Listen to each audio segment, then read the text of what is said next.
Καλώς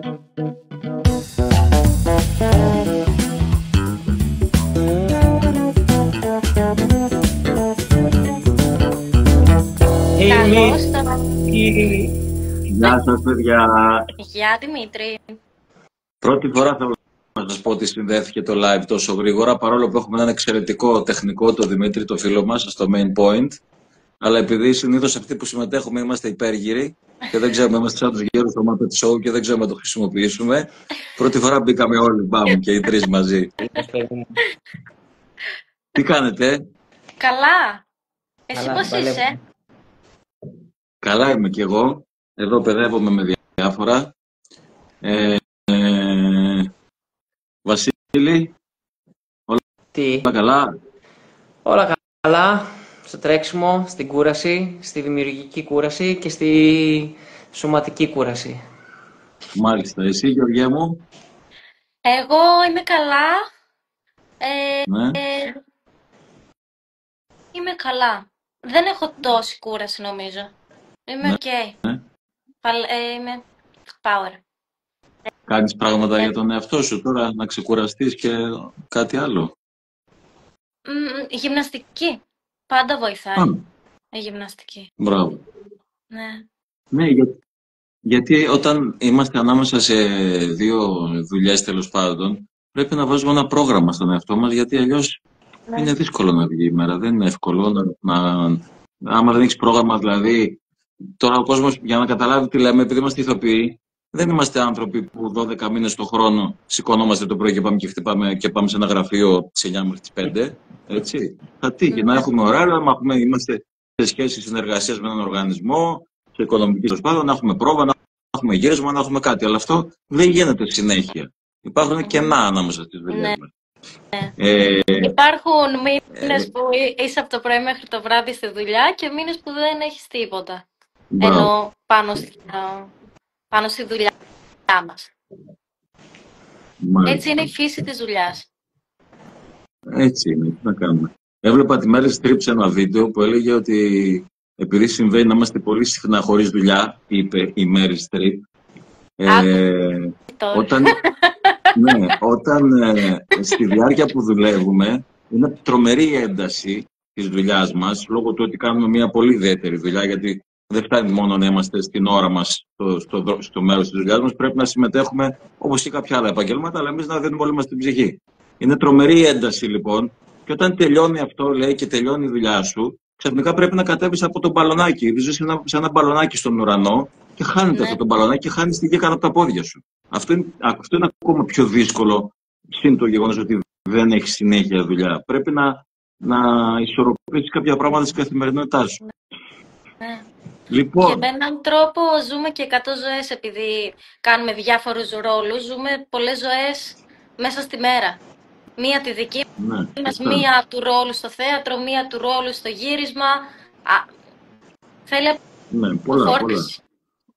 Έχεις δίκιο. Βασίλη. Για πες, Μίτσο.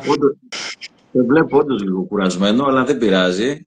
Εμείς εδώ θα πούμε κάποια ωραία πράγματα που νομίζω θα αφορούν τους ανθρώπους που θα το παρακολουθήσουν είτε τώρα είτε μετά, γιατί να πούμε ότι αυτές είναι κάποια λαϊβάκια που κάνουμε στο Instagram, κάποιες συζητήσεις με κάποιους συναδέλφους με αφορμή ένα τμήμα προετοιμασίας για υποψήφιους δραματικών σχολών που κάνουμε στο θεατρικό εργαστήρι Main Point, και νομίζω ότι έχει ενδιαφέρον, επειδή τώρα μίλησα και με λίγο πιο μεγάλους, πιο παλιούς στο επάγγελμα, ας πούμε. Ήθελα πάρα πολύ να κάνω με δύο πιο συναδέλφους που είστε εσείς, παρόλο που νομίζω που και οι δύο έχετε δώσει τα διεπιστευτήριά σας και έχετε διανύσει ήδη αρκετά χιλιόμετρα στη σκηνή και μπροστά στις κάμερες. Αλλά κάπως σε χάσαμε, δεν ξέρω αν σε έχασα μόνο εγώ. Σε κι εγώ σε έχασα, αλλά εντάξει, κατάλαβα τα λεγόμενα. Πιάσαμε το νόημα. Μ' ακούτε τώρα? Ναι, μια χαρά. Ναι. Ωραία. Λέω λοιπόν ότι ήθελα να κάνουμε και ένα live με δύο πιο συναδέλφους, παρόλο που έχετε δώσει και δύο τα διεπιστευτήριά σας, γιατί νομίζω ότι αυτό το κάνουμε πιο πολύ, για όλους έχει ενδιαφέρον να το παρακολουθήσουν, αλλά επειδή αυτά μένουν μετά ανεβαίνουν στο YouTube και στο Spotify, μπορεί ένα νέο παιδί που είναι τώρα σε αυτή τη φάση να θέλει να ψαχτεί μέσα του με την επιθυμία του αν θα θέλει να γίνει ηθοποιός ή όχι, να μπορεί να πάρει και κάποιες πληροφορίες για τα πρακτικά, καθαρά τα πρακτικά ζητήματα, γιατί πολλά παιδιά μου λένε ότι δεν έχουμε στο περιβάλλον μας κάποιον ηθοποιό, δεν μπορούμε να μιλήσουμε για την τέχνη γενικότερα, δεν μπορούμε να ξέρουμε βασικά πράγματα. Okay. Λοιπόν, να κάνουμε λοιπόν μια αρχή έτσι έστω και υποτυπώδη. Είναι η Γεωργία Μεσαρίδη και ο Βασίλης Σοντάρμας, δύο φίλοι μου και συνάδελφοί μου από το Κάνε Ό,τι Κοιμάσαι. Συμπράξαμε μαζί εκεί σε αυτή την καταπληκτική σειρά την πρώτη σεζόν, εκεί γνωριστήκαμε. Χαίρομαι πολύ, παιδιά. Σας ευχαριστώ που δίνετε το χρόνο σας, γιατί ο χρόνος είναι πολύτιμος σήμερα για όλους μας. Εμείς ευχαριστούμε και μπράβο σας που έχετε ξεκινήσει κάτι τέτοιο, γιατί θα βοηθήσει πολύ και τους νέους ανθρώπους που θέλουν να ασχοληθούν με αυτό το επάγγελμα. Ναι, γιατί είναι κάτι χαοτικό το να μπορέσεις και να ανιχνεύσεις την επιθυμία σου και να δεις τι θα κάνεις με αυτήν, τι θα συμβεί μετά. Γι' αυτό είναι ωραίο, επειδή και με τους άλλους τους ανθρώπους, τα παιδιά που έκανα τα live, μας είπαν όλη την εμπειρία τους. Θα ήθελα λίγο λοιπόν ξεκινώντας να πάμε λίγο πίσω στο χρόνο και να μου πείτε και οι δύο τη δικιά σας την εμπειρία. Δηλαδή, πότε ήταν που καταλάβατε την επιθυμία σας, πώς σας οδήγησε αυτή η επιθυμία, τι κάνατε? Να ξεκινήσουμε, Βασίλη, από τη Γεωργία. Ναι, οι Δεσποινίδες προηγούνται. Ναι, ωραία, εντάξει. Αγόρια, τι τζέπλε μου. Εσύ, Γεωργία, ήσουν και ένα κορίτσι που ήσουν στην Κύπρο, μεγάλο στην Κύπρο, Ναι, έτσι, είσαι από την Κύπρο. είμαι ένα κορίτσι από Κύπρο, από επαρχία. Επομένως δεν είχαμε και πολλές ευκαιρίες να δούμε. Δηλαδή μόνο στο σχολείο που μας πήγαινε σε θέατρα και με τους γονείς, αλλά δεν είχαμε πολλές παραστάσεις να μπορούμε να βλέπουμε. Εμένα μου... Συγγνώμη, στην Κύπρο πού, Γεωργία μου? Κοντά στην Αγιανάπα είμαι. Μάλιστα. Πώς λέγεται το μέρος? Ξυλοφάγου λέγεται. Μάλιστα. Το χωριό που μεγάλωσα μέχρι τα 18. Ναι. Εγώ όσο ήμουν στο σχολείο, ενώ ήμουν μια καλή μαθήτρια, δεν με γέμιζε κανένα μάθημα. Ένιωθα δηλαδή ότι δεν με καλύπτει. Ένιωθα διαφορετική από όλους. Και ήμουν στην παράσταση του σχολείου, έλεγα μία τάκα και μέσα από αυτή την παράσταση είχαν επιλεγεί 7 παιδιά από όλη την Κύπρο, μέσω του ΘΟΚ, του Θεατρικού Οργανισμού Κύπρου, και είχαν επιλεγεί 7 παιδιά από όλες τις θεατρικές παραστάσεις που γίνονταν στην Κύπρο, τις σχολικές, και πήγαμε στη Γερμανία στο θεατρικό φεστιβάλ. Και ήταν 7 παιδιά από 7 διαφορετικές χώρες όλης της Ευρώπης και παρακολουθήσαμε σε θέατρο, σε κάτι αρχαίες εκκλησίες που έγιναν θέατρα. Ήταν όλο μαγικό. Κάναμε κάθε μέρα θεατρικά παιχνίδια. Και όταν πήγα εκεί κατάλαβα γιατί ήμουν διαφορετική με την καλή έννοια. Γιατί μέχρι τότε ένιωθα ότι ήμουν διαφορετική με την κακή κάπως. Γιατί δεν ταιριάζω τώρα κάπως ένιωθα. Και όταν πήγα εκεί λέω αχ, αυτό θέλω να κάνω.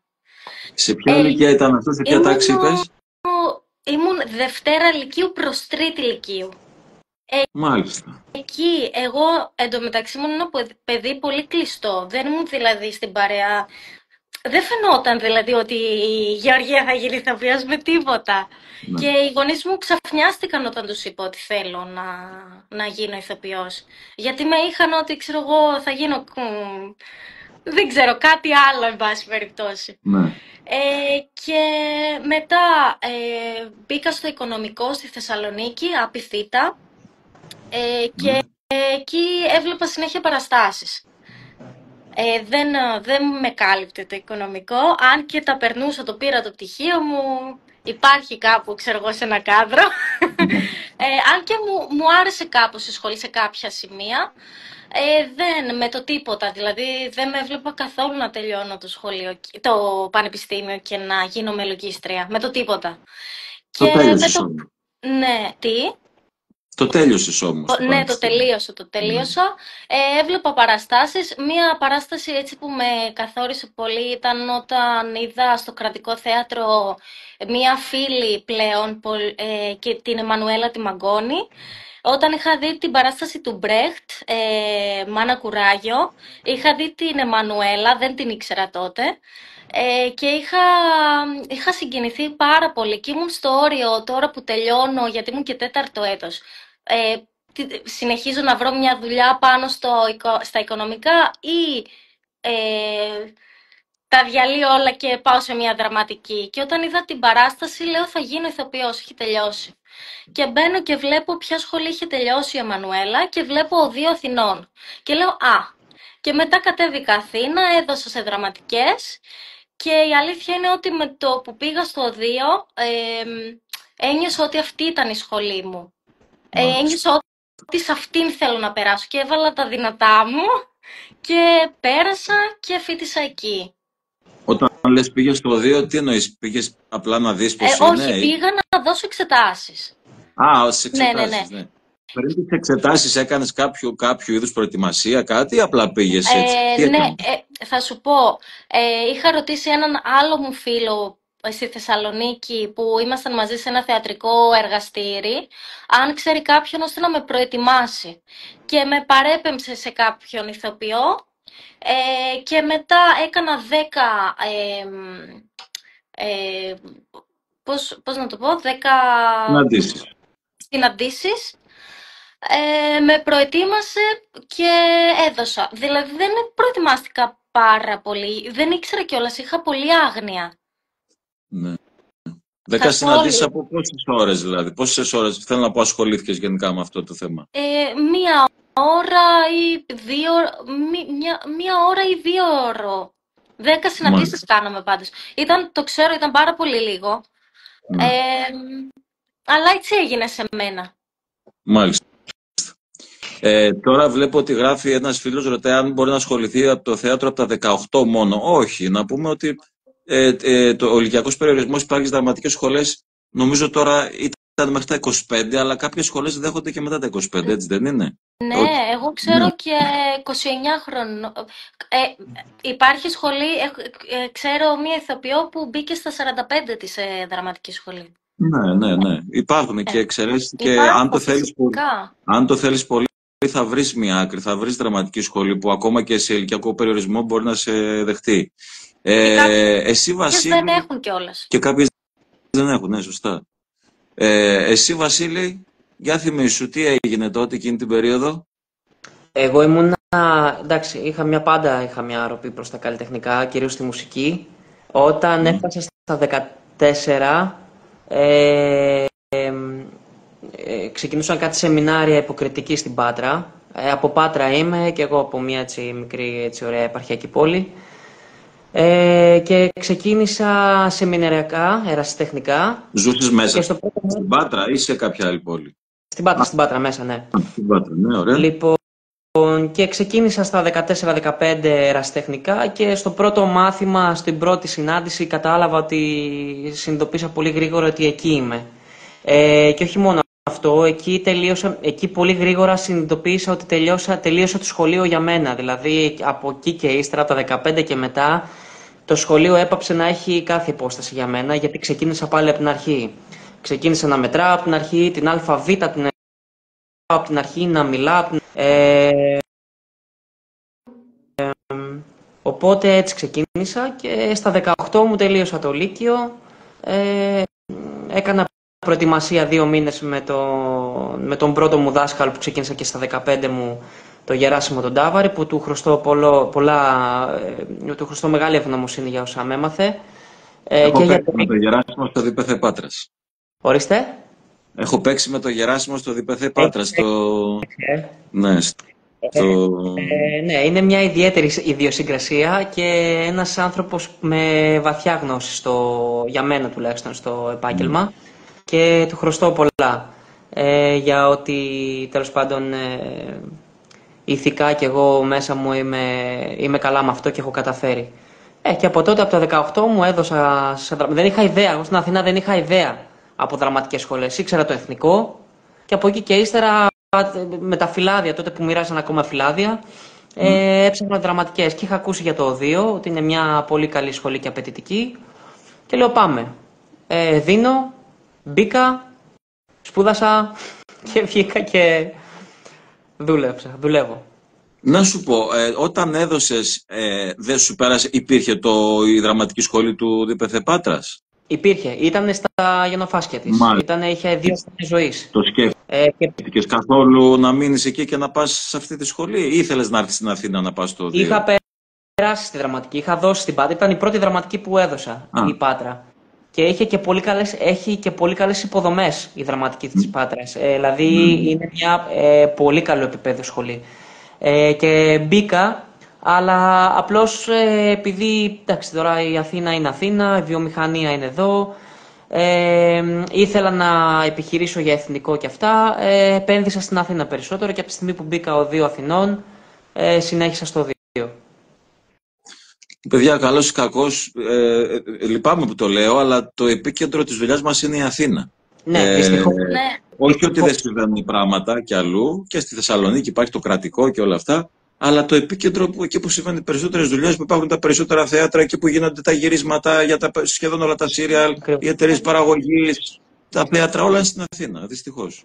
Ένας δηλαδή που θέλει να είναι ηθοποιός ενεργός και να είναι κανονικά μες στο επάγγελμα, δεν μπορεί πρέπει να μην είναι στην Αθήνα. Ναι, είναι δύσκολο. Παρ' όλα αυτά, καλό είναι που υπάρχουν. Για μένα το ΔΠΘ Πάτρας θεωρώ ότι είναι εξαιρετική δουλειά που έχουν κάνει στη δραματική σχολή. Όταν ήμουν και εγώ εκεί με τον Καζάκο τα έβλεπα, και από πριν βέβαια που το είχαν φτιάξει. Όπως και τα ΔΠΘ είναι σημαντικό να υπάρχουν, έτσι. Γιατί είναι πυρήνες γύρω από τους οποίους μαζεύονται οι άνθρωποι. Είναι αιστείες πολιτισμού και το έχουμε ανάγκη. Γιατί δεν πρέπει ένας άνθρωπος που μένει στην επαρχία να πρέπει να πάει σε ένα μεγάλο από τα 2 μεγάλα αστικά κέντρα για να παρακολουθήσει τέχνη, για να δει θέατρο. Ναι. Είναι πολύ σημαντικά πράγματα.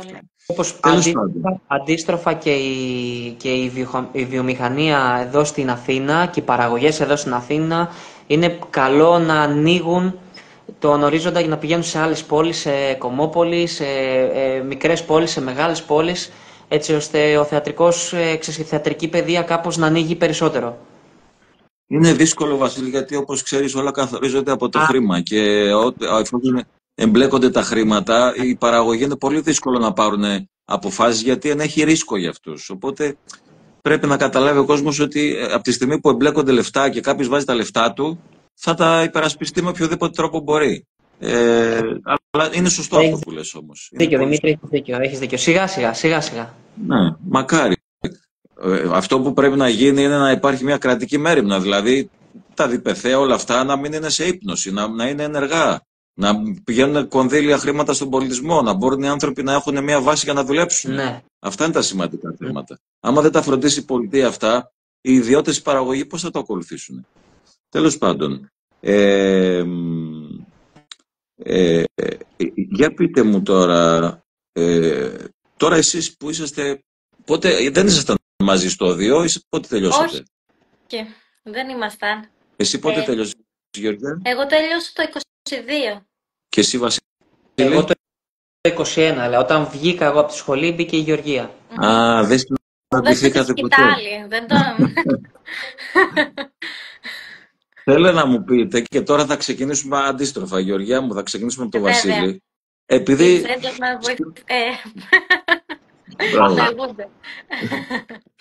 Στην ουσία είσαστε 2 άνθρωποι που είσαστε πολύ φρέσκοι, πολύ νέοι στο επάγγελμα, παρόλο που έχετε κάνει και οι 2 αρκετά πράγματα.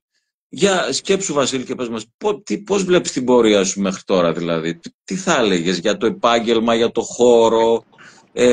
Το έχεις μετανιώσει, σου αρέσει, κάνεις θυσίες, κάνεις κόπους, έχει κόπο όλο αυτό? Πες μας, μια σκέψη. Καθόλου δεν το έχω μετανιώσει. Ήταν το όνειρό μου και έγινε αληθινό ούτως ή άλλως. Δυσκολίες φυσικά και υπάρχουν και είναι τεράστιες και μεγάλες. Αλλά σε ποιο επάγγελμα δεν υπάρχουν δυσκολίες, ρε παιδιά? Σε κανένα επάγγελμα. Εδώ στην Ελλάδα όλα δύσκολα είναι. Ελπίδα υπάρχει, γιατί βλέπω ανθρώπους που αρχίζει σιγά σιγά να τελειώνει αυτό το... Όχι να τελειώνει, υπάρχει ακόμα, αρχίζει να...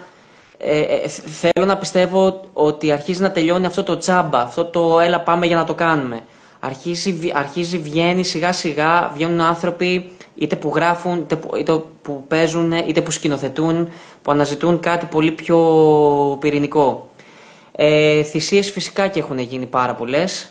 Εγώ δεν δουλεύω, αλλά με έχει πάει καλά, δεν μπορώ να πω ότι έχω παράπονο. Έχω κάνει πάρα πολύ ωραίες δουλειές.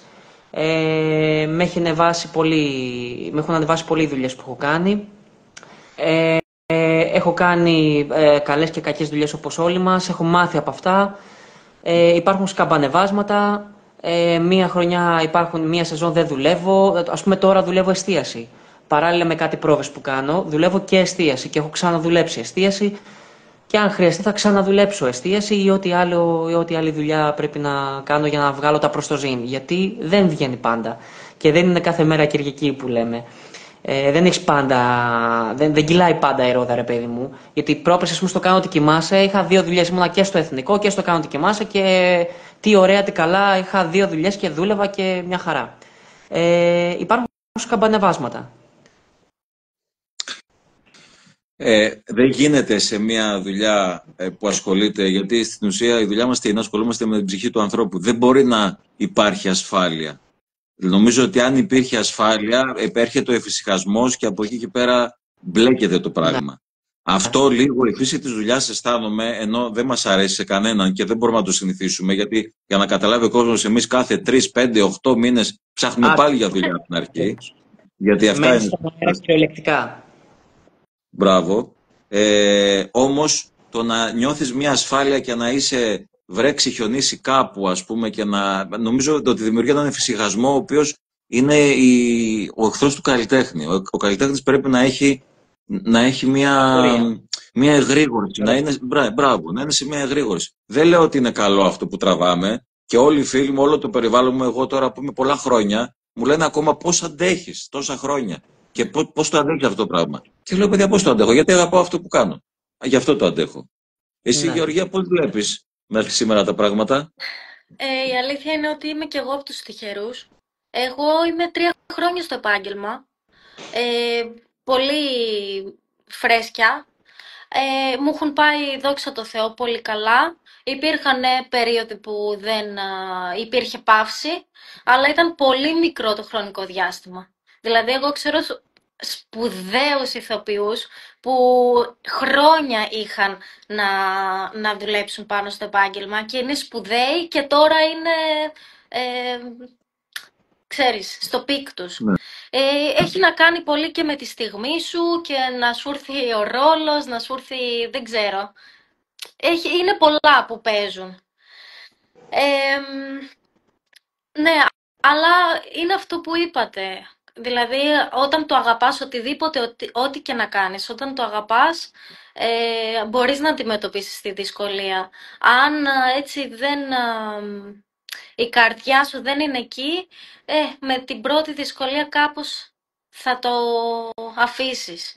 Γι' αυτό νομίζω ότι αν αυτό το επάγγελμα σε καλεί, είτε έχεις αργήσει, είτε θα πας εκεί. Θα πας εκεί που ανήκεις. Δεν γίνεται αλλιώς. Έρχονται μηνύματα κάπως. Και δεν γίνεται αλλιώς. Εγώ να σας πω την αλήθεια, όλο αυτό είναι ο πιο σοβαρός λόγος για τον οποίο το κάνω, το τμήμα προετοιμασίας για υποψήφιους δραματικών σχολών, είναι γιατί θέλω να βοηθήσω παιδιά που αισθάνονται έτσι, όπως ξέρω ότι αισθάνεστε κι εσείς οι δύο και γι' αυτό σας πήρα τηλέφωνο να κάνουμε το live. Θέλω να έρθουν στο επάγγελμα παιδιά, άνθρωποι που να το αγαπάνε και να έχουν τη διάθεση και να κάνουν τα πράγματα καλύτερα. Αισθάνονται ότι έχω ένα χρέος απέναντι στις γενιές που έρχονται, αυτά που τράβηξα εγώ και που και εσείς κατά ένα βαθμό τραβάτε, να βοηθήσουμε όλοι να βελτιώνονται τα πράγματα στο χώρο τον επαγγελματικό, το δικό μας. Και νομίζω ότι ένας τρόπος είναι να πηγαίνουν προς το επάγγελμα άνθρωποι που θέλουν να πάνε πραγματικά. Και όχι να ξεγελιούνται και να πηγαίνουν άνθρωποι οι οποίοι. Τώρα θα μου πεις ποιος είναι που το καθορίζει αυτό. Ναι, όλοι έχουν δικαίωμα έκφρασης μέσω της τέχνης, αλλά ποιος είναι αυτός που μπορεί να τα αντέξει και ποιος είναι αυτός που θέλει να πάει να το σπουδάσει, έχει την επιθυμία να καταρτιστεί επαρκώς για να μπορέσει μετά να βγει σε ένα επαγγελματικό χώρο. Αν έχετε την ανάγκη να γίνετε πλούσιοι ή διάσημοι, μην επιλέξετε αυτό το επάγγελμα. Αν το αγαπάτε, με τα χίλια. Ναι, για πες Βασίλη. Εγώ θέλω να πω κάτι. Εμένα ο πρώτος μου δάσκαλος μου έκανε μια πάρα πολύ σημαντική ερώτηση, την οποία θεωρώ ότι είναι από τις πιο σημαντικές ερωτήσεις που πρέπει να αναρωτηθεί ένας άνθρωπος που θέλει να ασχοληθεί με αυτό το επάγγελμα. Γιατί θέλεις να γίνεις ηθοποιός? Ποιος είναι ο λόγος που θες να γίνεις ηθοποιός? Λοιπόν, και ο καθένας να δώσει τη δική του απάντηση. Γιατί ζούμε και σε μια εποχή των social που έχει σχωρίσει πολύ βαθιά στη ζωή μας και το τι σημαίνει... Καλά, τώρα είναι μεγάλη κουβέντα. Εμένα δεν χρησιμοποιώ καν αυτή τη λέξη, το ηθοποιός. Δεν την πολύ χρησιμοποιώ. Έχω αρχίσει να ξεχνάω τι σημαίνει και ακόμα το ψάχνω. Επειδή λοιπόν έχουμε μπει στα social και αναζητούμε μια έκθεση διαφορετικού, σε ένα διαφορετικό βεληνικές, είναι μια πάρα πολύ σημαντική ερώτηση για ποιο λόγο θες να ασχοληθείς με αυτό και άστο τι θα γίνεις μετά, αν θα γίνεις ηθοποιός και τι ηθοποιός, γιατί από μόνοι μας έχουμε φτιάξει κατηγορίες, είτε για να μπορέσουμε να επιβιώσουμε είτε για το οποιοδήποτε λόγο. Αυτό είναι μια καλή αφετηρία για να απαντήσεις στον εαυτό σου για ποιο λόγο θες να ασχοληθείς και για ποιο λόγο θες να το σπουδάσεις αυτό. Και υπάρχουν πολλές απαντήσεις φυσικά. Ο καθένας έχει τη δική του απάντηση. Απλώς να είναι ειλικρινής και να έχει το θάρρος αυτό της γνώμης, ότι εγώ θέλω να γίνω ηθοποιός γι' αυτό. Εγώ προσωπικά, ας πούμε, σαν Βασίλης, ασχολήθηκα με αυτό. Ένας από τους λόγους είναι αυτό που είπα πριν, ότι έγινε το σχολείο που δεν μπορούσε να είναι το πραγματικό μου σχολείο. Τα ξεκίνησα όλα από την αρχή. Δεν ήξερα ποιος είμαι. Και έμαθα τον Βασίλη από την αρχή. Οπότε ήταν ένας λόγος να συνεχίσω να μαθαίνω τον κόσμο με έναν πιο υγιή τρόπο και να ανεβαίνω πάνω στη σκηνή, να γουστάρω, να παίζω, να ερμηνεύω ρόλους και να προβληματίζομαι και να προβληματίζω τον κόσμο που μας βλέπει. Αυτό. Για πες. Θα ήθελα να συμπληρώσω κάτι που μου ήρθε έτσι στο μυαλό. Πέρα από αυτά υπάρχουν και πολλά παιδιά που μπορεί να μην έχουν τη στήριξη των γονιών τους και να θέλουν πραγματικά να το κάνουν αυτό. Και επειδή ζούμε σε μια εποχή που είναι αρκετά δύσκολα τα πράγματα, να πούμε ότι υπάρχει και το σπίτι του ηθοποιού, όπου παιδιά που σπουδάζουν σε δραματικές σχολές μπορούν να έχουν παροχή εστίασης. Νομίζω ότι είναι πολύ σημαντικό. Είναι πολύ σημαντικό, γιατί εγώ έχω τελειώσει και έμαθα πέρσι ότι πριν 2 χρόνια γι' αυτό.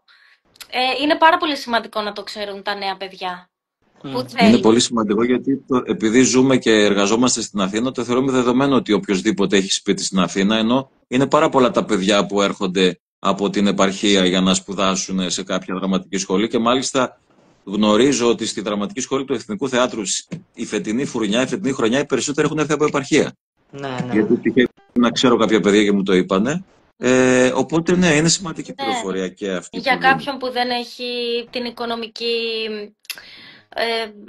ευχέρεια να το κάνει. Φυσικά. Γιατί και αν δεν σπουδάζεις στο εθνικό, πρέπει να πληρώνεις ένα ποσό μηνιαία σε μια ιδιωτική σχολή, που και αυτό είναι ένα τεράστιο κόστος. Δηλαδή, αν ένα παιδί θέλει να σπουδάσει, μπορεί και να δουλεύει ταυτόχρονα, να πληρώνει τη σχολή του και το ενίκιο να είναι το σπίτι του ηθοποιού. Σωστά. Πολύ ωραίο αυτό. Είπες κάτι, Βασίλη, πριν και με πρόλαβες, γιατί θέλω να σας το κάνω ερώτηση αυτό και στους δύο. Είπες για τα social media. Ναι. Εγώ που είμαι άλλης γενιάς, τα social media τα βρήκα, ήμουν πολύ μεγάλος ήδη. Εσείς νομίζω ότι είναι από πολύ νωρίς έχουν εισβάλει στη ζωή σας. Είμαστε στο όριο, νομίζω εμείς. Είμαστε η γενιά που ζήσαμε και το πριν, ζήσαμε και το μετά. Συγγνώμη, Βασίλη, ήταν πάνω σου η ερώτηση. Όχι, και για τους δύο είναι. Θέλω, σαν επαγγελματίες πλέον ηθοποιοί, ας αφήσουμε το κομμάτι τι γίνεται με τα social media στην καθημερινότητα όλων. Σε εμάς, σαν επαγγελματίες ηθοποιοί, γιατί μπορώ να σας πω εγώ την προσωπική μου εμπειρία, επειδή ήμουν ένας άνθρωπος, παύλα ηθοποιός, επαγγελματίας, που δεν με παίζανε πολύ τα μέσα μαζικής ενημέρωσης. Γιατί δεν τους ενδιαφέρει η ζωή μου, δεν τους ενδιαφέρει ο τρόπος που ζω. Είμαι ένας άνθρωπος που δεν δημοσιοποιούσα ποτέ την προσωπική μου ζωή και προφανώς δεν τους άρεσα, τέλος πάντων. Θέλω να σας πω ότι μέσα από τα social media, γιατί η αξία κάθε μέσου έγκυται στη χρήση του, βρήκα μια πολύ σημαντική διέξοδο με το για να δημοσιοποιώ τη δουλειά μου. Δηλαδή, μάθαινε κόσμος για τη δουλειά μου, επειδή εγώ βασικά γι' αυτό τα χρησιμοποιώ. Δεν βάζω προσωπικές στιγμές ή βάζω πολύ σπάνια προσωπικές στιγμές κατά ένα τέτοιο τρόπο ώστε κάποιος που βλέπει το προφίλ του Δημήτρη Καλατζή, του ηθοποιού, να σχηματίσει μια ολοκληρωμένη εικόνα για ποιος είναι αυτός ο επαγγελματίας ηθοποιός. Τόσο όσο δηλαδή βάζω. Εσάς, δηλαδή θέλω να σας πω, εμένα με τον τρόπο που τα χρησιμοποιώ και τα χρησιμοποίησα, βοήθησαν τα social media. Εσάς θέλω να μου πείτε και οι δύο την άποψή σας γι' αυτό. Όποιος θέλει να ξεκινήσει πρώτος. Ωραία.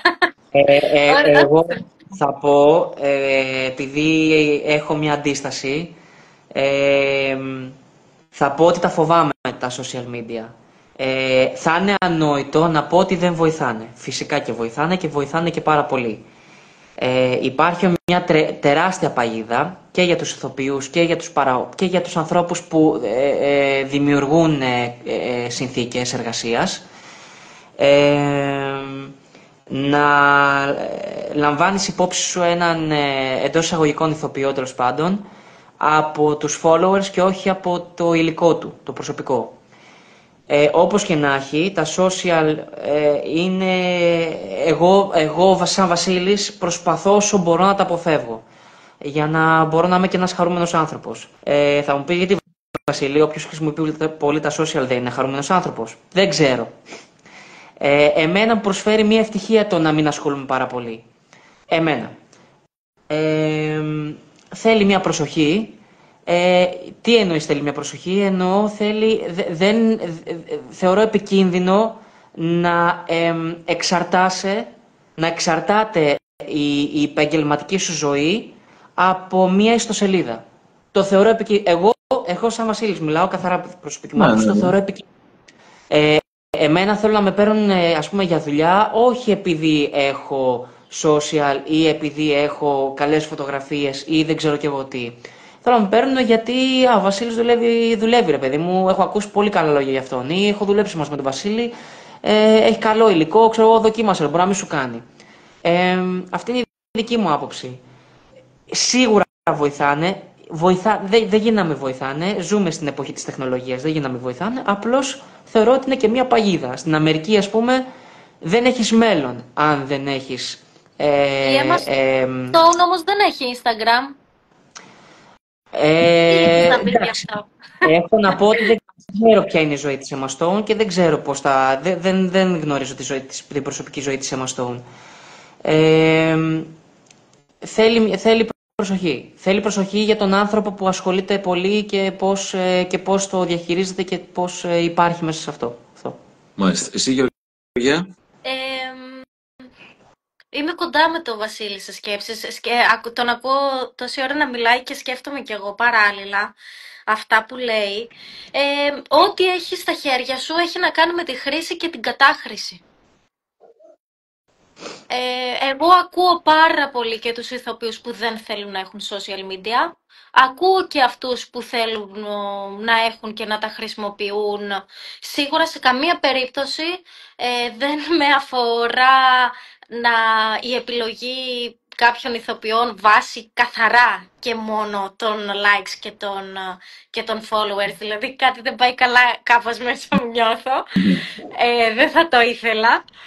Απ' την άλλη σίγουρα βοηθάει, το βλέπουμε να συμβαίνει, ενώ είναι και καθαρά και όχι, είναι το κοινό σου κάπως, δηλαδή αν έχεις ένα κοινό, ψυχή κοινό, θα έρθουν, θα γεμίσει το θέατρο, δηλαδή πάει και λίγο, δεν ξέρω, ανθρώπινα να το πω, δηλαδή θα έρθουν να με δουν στο θέατρο. Είναι πολύ εύκολο να πεις να μάθουν κάποιοι άνθρωποι που δουλεύουν σε αυτή την περίοδο. Αυτό ναι, λέμε είναι ναι, αυτό.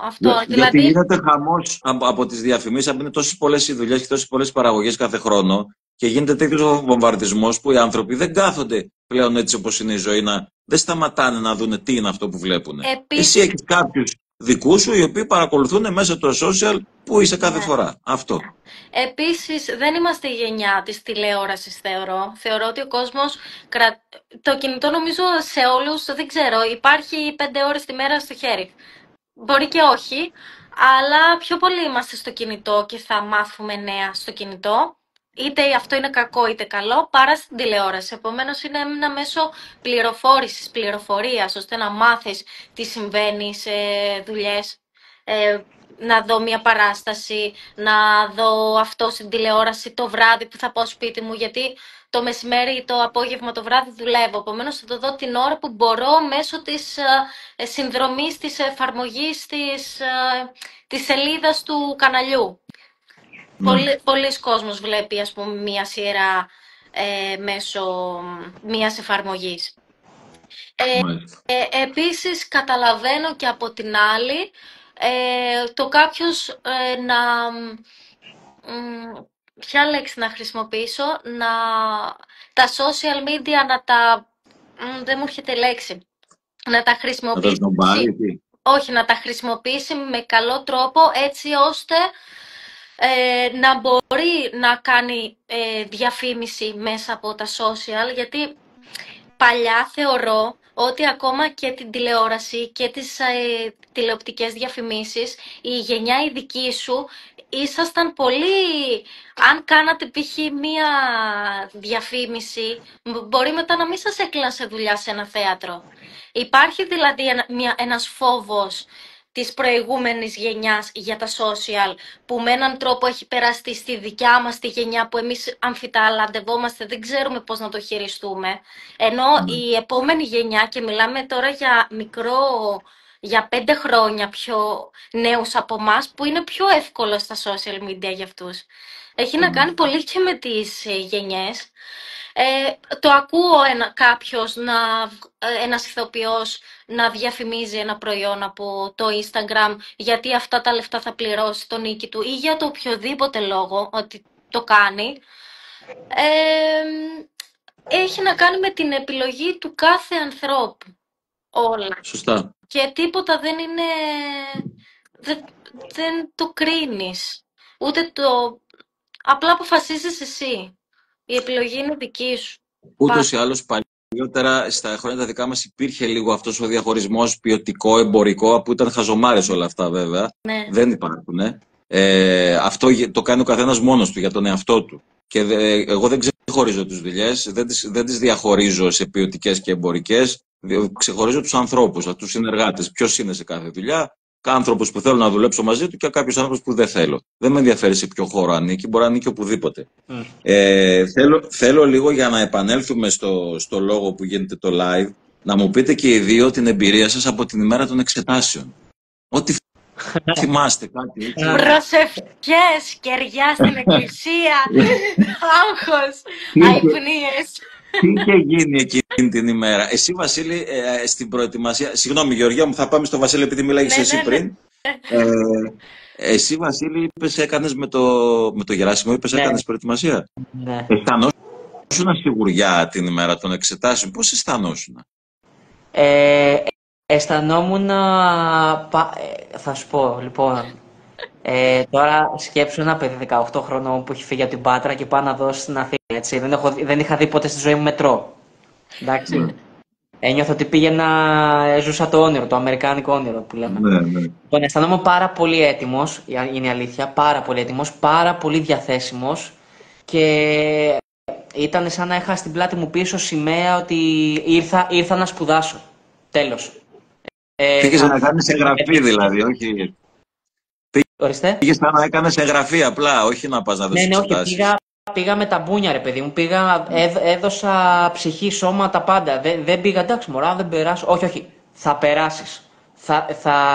Θα κάνεις το αδύνατο δυνατόν. Ό,τι σου πούνε θα είσαι εκεί. Εγρήγορση, αυτό. Όλη η ενέργεια μου και η προσοχή μου σε αυτό να δώσω και να περάσω.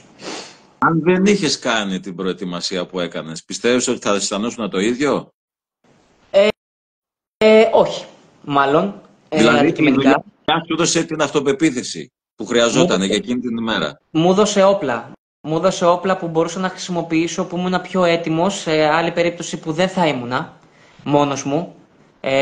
Πώς να ερμηνεύσω αυτό και πώς να κάνω το άλλο και πώς έτσι και πώς αλλιώς. Μου έδωσε όπλα έτσι ώστε να μπορώ να είμαι έτοιμος να επεξεργαστώ και να δράσω στο ό,τι μου ζητηθεί. Μάλιστα. Εσύ, Γεωργία? Εγώ όταν πήγαινα να δώσω, είχα πάρα πολύ άγχος. Ήμουν πολύ αγχωμένη. Γιατί το ήθελα ακραία. Ακραία. Ήθελα να μπω σε μια δραματική σχολή και ας πεθάνω. Τόσο το έβλεπα.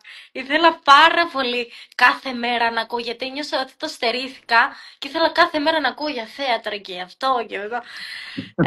Είμαι πολύ αγχωμένη. Όταν εγώ αγχώνομαι είμαι πάρα πολύ αστεία. Επομένως γελούσαν πάρα πολύ, ξέρεις, οι κριτές όταν έδινα. Αλλά εγώ η ψυχούλα μου ξέρει τι περνούσε.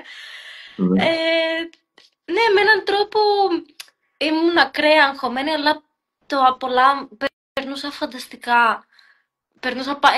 Ήθελα, λέω, αχ, μακάρι κάθε μέρα να το κάνω αυτό. Να πηγαίνω, ξέρεις, και να δείχνω πράγματα, το ήθελα πάρα πολύ.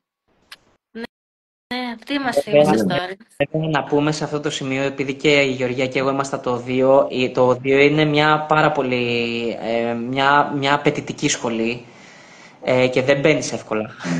Δεν το λέω για να μάθω, ήταν δύσκολη, πώς να το πω, ακρόαση, ήταν δύσκολες εξετάσεις. Ναι. Δεν ήταν... μωρέ, σήκω να μας δείξεις. Εγώ πήγα 6 ή 8 φορές να με δουν. Περάσαμε από πρώτη φάση, δεύτερη, τρίτη, αρένες, συνέντευξη, να πάνε να μας δουν στην κίνηση. Πάρα πολλές φάσεις. Ναι, τη δική μου χρονιά. Κάπου με είδατε, πόσο θέλετε να με χορτάσετε, φτάνει. Φύγα που λέει όχι. Εγώ νομίζω πάντως ότι έτσι πρέπει να είναι και ένα άλλο που θεωρώ σημαντικό είναι να βοηθήσουμε τα παιδιά να διαλέξουν ποια δραματική σχολή τους ταιριάζει περισσότερο, έτσι. Γιατί σε εσάς ταιριάξε το ΟΔΙΟ, δεν ξέρω, μπορεί να είναι και ζήτημα χαρακτήρα, μπορεί να είναι ζήτημα προσωπικότητας, μπορεί να είναι ζήτημα του τι περιμένει χρονιάς, ναι. Σε τι κατάσταση είστε εσείς, πώς είναι στο περιβάλλον όταν πήγατε, παίζουν πολλά ρόλο. Αλλά είναι σημαντικό να βοηθήσουμε ένα παιδί να του δείξουμε ποιες είναι οι προοπτικές της κάθε σχολής. Να δείτε και να ρωτάτε τα νέα παιδιά, τους νέους ηθοποιούς που μόλις έχουν τελειώσει από μια σχολή που σας ενδιαφέρει. Να ρωτάτε τι χρόνους έχει αυτή η σχολή, γιατί π.χ. αν ένα παιδί δεν τον καλύπτει να δουλεύει μόνο Σαββατοκύριακα για να βγάλει τα προστοζήν, τα λεφτά για τη σχολή και χρειάζεται να δουλεύει κάθε μέρα, ας πούμε το ΟΔΙΟ δεν μπορεί να το κάνει, γιατί το ΟΔΙΟ είναι 10ωρο, είναι 10 το πρωί, 10 το βράδυ. Μόνο Σαββατοκύριακα μπορείς να δουλεύεις, όπως και το εθνικό. Αλλά άλλες σχολές μπορείς να δουλεύεις μέχρι το μεσημέρι ή από το μεσημέρι μέχρι το βράδυ και να έχεις είτε το πρωινό είτε το απόγευμα και το βράδυ να δουλέψεις. Επομένως είχε να κάνει και με πρακτικούς λόγους. Σωστό είναι αυτό που λες και πολύ χρήσιμο. Επίσης να προσέχουμε τις επιλογές μας. Θέλω να πω ότι υπάρχουν πάρα πολλές δραματικές σχολές. Να νιώθουμε μέσα μας αν ανήκουμε κάπου και αν δεν ανήκουμε να το ακούμε αυτό. Σωστό. Γιατί είναι πολύ κρίμα, γιατί η απορρόφηση τελικά στη δουλειά είναι τόσο μικρή και είναι κρίμα να υπάρχουν τόσες σχολές, να βγαίνουν τόσοι ηθοποιοί και να μην δουλεύουμε. Είναι κρίμα. Έχεις δίκιο. Να παίρνετε τα καλύτερα εφόδια που μπορείτε. Αυτό. Ωραία. Πείτε μου, εσύ μας είπες, Γεωργία, ένα ωραίο, πες μας και εσύ ένα ωραίο ρεμπίλ. Κάτι έτσι, πες μας κάτι έτσι. Είπες και εσύ πολλά ωραία σήμερα. Για ποιο πράγμα? Μ' άρεσε πάρα πολύ αυτό που είπες, ότι ξαναδιάβαζες τον εαυτό σου από την αρχή όταν ασχολήθηκες με το θέατρο. Τώρα, σήμερα πώς αισθάνεσαι με βάση αυτό? Συμβαίνει ακόμα αυτό?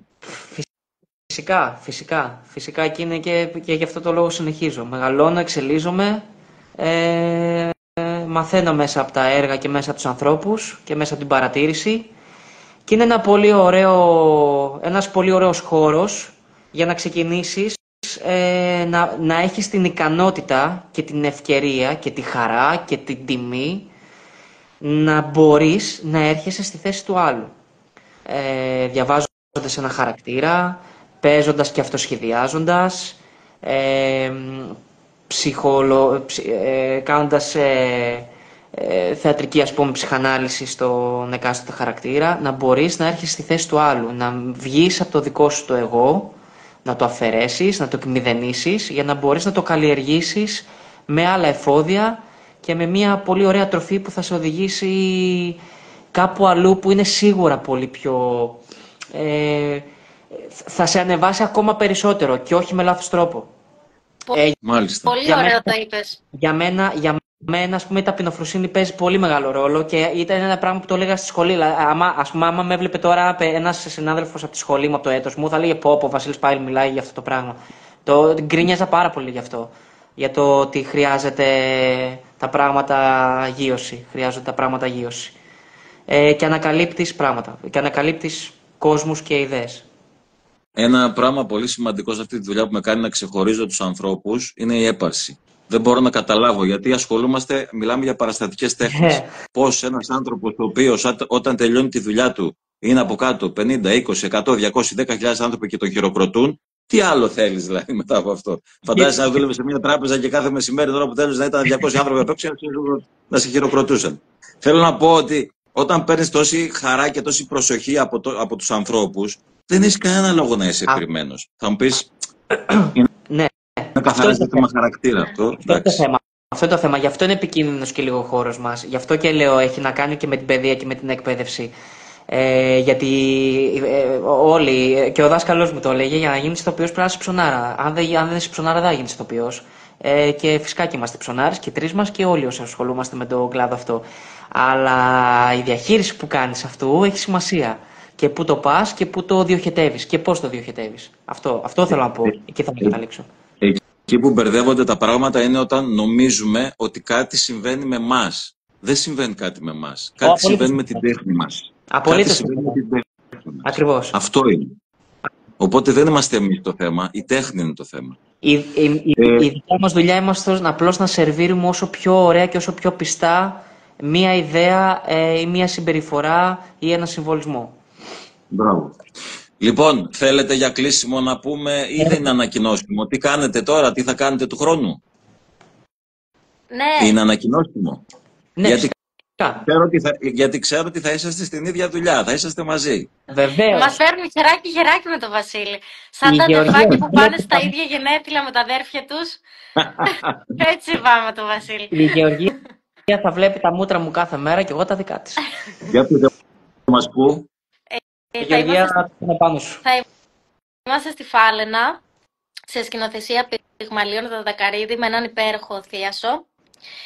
Με τον Βασίλη Ντάρμα, την Ειρήνη Σταματίου, τον Πυγμαλίων Δαδακαρίδη και την Τζορτζίνα Παπαθεοδόρου. Ναι. Η Τζορτζίνα είναι καταπληκτική ηθοποιός και επειδή είναι και φίλου μου, μιλήσαμε για να κάνουμε και με την Τζορτζίνα ένα live κάποια στιγμή. Και της είπα ότι θα είσαστε εκεί και ότι είσαστε εξαιρετικά παιδιά και οι δύο. Της το είπα. Λοιπόν, φίλοι μου αγαπημένοι, θέλω να σας πω ότι μπορεί να μην βλεπόμαστε συχνά, αλλά είστε δύο άνθρωποι που γνώρισα μέσα από τη δουλειά και σας εκτιμώ, σας σέβομαι πάρα πολύ και το λέω έχοντας απόλυτα γνώση αυτών που λέω. Είσαστε δύο παιδιά που με κάνετε υπερήφανο για το ότι είμαι ηθοποιός. Και να ξέρετε ότι είμαι πολύ δύσκολος στα λόγια. Με κάνετε υπερήφανο από τον τρόπο που αντιμετωπίζετε τη δουλειά και το επάγγελμα γενικότερα. Και χαίρομαι πάρα πολύ που θεωρώ τον εαυτό μου φίλο σας. Δημήτρη, ναι. Είναι ανοιχτά τα μαθήματα που κάνετε? Φυσικά και θα είναι ανοιχτά. Οποιοςδήποτε μπορεί να έρθει να παρακολουθήσει, οποιοςδήποτε θα μπορεί να έρθει να μιλήσουμε με τα παιδιά, να κάνουμε μια κουβέντα. Όποτε θέλει και ό,τι ώρα θέλει. Πώς? Θα ήταν μεγάλη μου χαρά να έρθω να παρακολουθήσω. Ωραία. Θα είμαστε λοιπόν σε επικοινωνία. Όταν θα ξεκινήσει το τμήμα θα σας πω και όποτε θέλετε μπορείτε να έρθετε να κάνουμε και μαζί και μάθημα ή να δείτε, να μιλήσουμε με τα παιδιά, ό,τι θέλετε. Εγώ θα είμαι μαθητευόμενος, δεν κάνω. Θα ευκαιρία να τα θυμηθώ ξανά. Είναι πολύ σημαντικό αυτό, γιατί πάντα ξεκινάμε από το μηδέν. Ωραία. Φίλοι μου αγαπημένοι, σας ευχαριστώ πάρα πολύ. Εμείς ευχαριστούμε για την πρόσκληση, Δημήτρη. Ευχαριστούμε πολύ. Γεια.